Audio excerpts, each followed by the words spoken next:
Okay. Hello everyone, I am Arjit. Welcome you all to the talk titled Multiscale Proposal Optimization of Architected Fiber Reinforced Composites, considering manufacturability. Starting with advancements in 3D printing has enabled application of fiber reinforced composites with architected microstructures to obtain desired response at the macro scale. We call these kind of composites architected fiber reinforced composites. Unlike traditional composites, where the fiber angles remain constant on any given lamina, here we architect it to vary within any given layer. So the need of the hour is to develop a design method that takes advantage of the design flexibility offered by additive manufacturing and enhanced properties offered by architected fiber reinforced composites. To this end, topology optimization emerges as an ideal choice. This is a design method that iteratively optimizes the material layout within a given design space. This figure shows the optimization of a breeze using topology optimization. Topology optimization finds wide range of application, including healthcare, automotive, and architecture.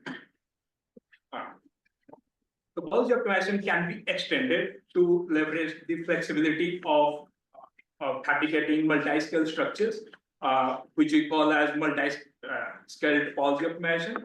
This involves optimizing across different length scale, namely macro scale and micro scale. In this figure, the macro scale represents the shape of the structure, whereas the micro scale represents the fiber orientations. The microstructural parameter that we are interested in is the fiber orientation, given how easily this can be manipulated in 3D printing.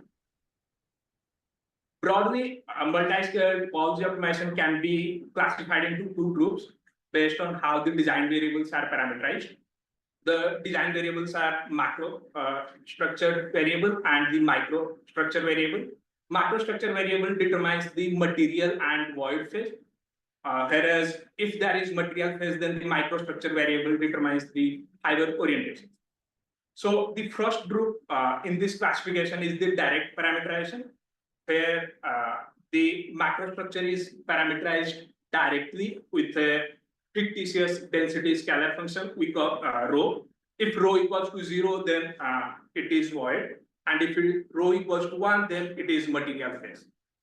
Similarly, for microstructure, each element of a finite element mesh is assigned with a microstructural variable to represent fiber orientations. The second group is the level set parameterization approach. Here, a scalar function, which is known as level set function in literature, is used to describe the boundary between the material and void phase. So the zero level set, or where the level set function goes to 0, is act as a boundary between the zero and material and void phase. To represent the fiber angles, the offsets to the zero level set contours are used, and fiber angles are defined along the offsets to the zero level set contours. Now, optimized microstructures are not inherently manufacturable because those are not interconnected. Thus, we need a post-processing step known as dehomogenization to extract manufacturable fiber paths from topology optimized design. Often, dehomogenization renders the manufacturable fiber path differ from dehomogenized fiber paths differ from the optimized design. So there exists a difference between simulation and fabrication. So that's a challenge of dehomogenization based approach. Nevertheless, there are different approaches exist for dehomogenization. One is streamline method, which extract a scalar field defined along the fiber orientation vector field. The problem with streamline method approach is here the fiber orientation, the scalar field is not evenly spaced. So that will create challenge while manufacturing. Another approach is the stripe patterns method, which extract a scalar field by solving a generalized eigenvalue problem. This solves the problem of non-evenly spaced fiber paths. So here the fiber paths are evenly spaced. but the problem arises, it introduces singularities. Those can be seen near here. That we will discuss in the next slide. So there are two challenges that we addressed in this study, manufacturing challenges. One is avoiding gaps or overlaps among fiber paths. So for material extrusion-based processes, the fiber paths needs to be parallel. But as you can see, if they won't remain parallel, then there will be gaps, or here it will be overlaps, and that will cause problem in 3D printing. Another issue is avoiding singularities. Singularities are defects in fiber paths where fiber orientation vector field is not well defined. So in this figure, there exists singularity at the center of this closed loop. So in this study, we present a decoupled design framework where we use direct parameterization approach for designing the macrostructure and a level set approach for defining the microstructure. This decoupled approach broadens the design space exploration, thus there exists a possibility of obtaining better design. Also, our method gives readily manufacturable fiber paths from optimization without dehomogenization. Also, we improve the manufacturability by avoiding singularities and gaps or overlaps among fiber paths. This framework is implemented in our in-house software CODA, which stands for Code for Design Automation. This is a scalable software and supports GPU and multi-CPU parallelism. We'll make it open source very soon, and you can visit m3lab.github.io/CODA to access the documentation of this software. Now the question arises how to avoid gaps or overlaps among fiber paths. So these red lines define the contours of a scalar field S theta tilde. So the gradient of any scalar field represents how closely the contours are placed along the transverse direction. Enforcing the magnitude of gradient equal to 1 or any constant value will ensure the contours of that scalar field are evenly spaced.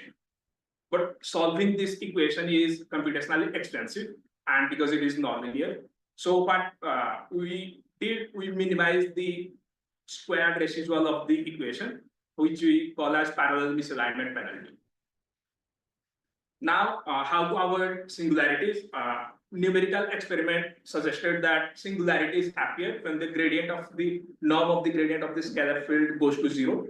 Therefore, we penalize the material stiffness tensor by pre-multiplying it with a penalty function, scalar penalty function P, which is shown in this figure. P has a value of 1 when the norm of the gradient of the scalar field is 1 and goes to 0 as we go away from 1. So essentially, wherever there is singularities, we are making the material soft.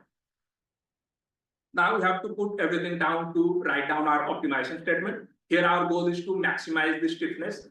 So therefore, or minimize the compliance. So therefore it is minimize C, and it is normalized with respect to C naught, the initial value.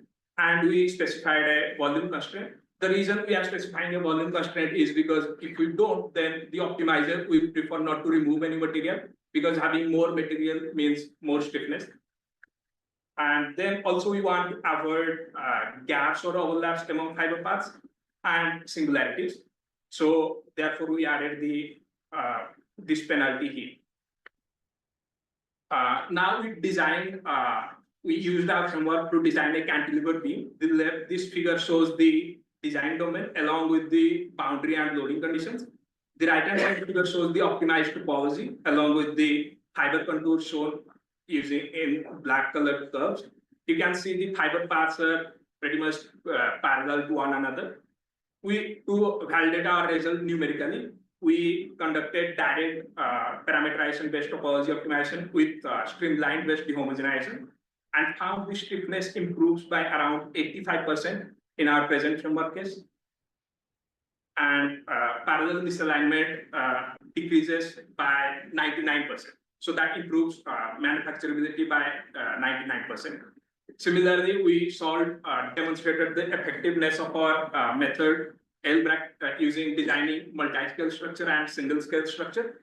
The top row shows the result with multi-scale optimization, and the bottom row shows with single-scale optimization. Also, we validated our framework by designing with continuous and discontinuous fiber, by designing the MBB beam. The top row shows with continuous fiber and the bottom row shows with discontinuous fibers.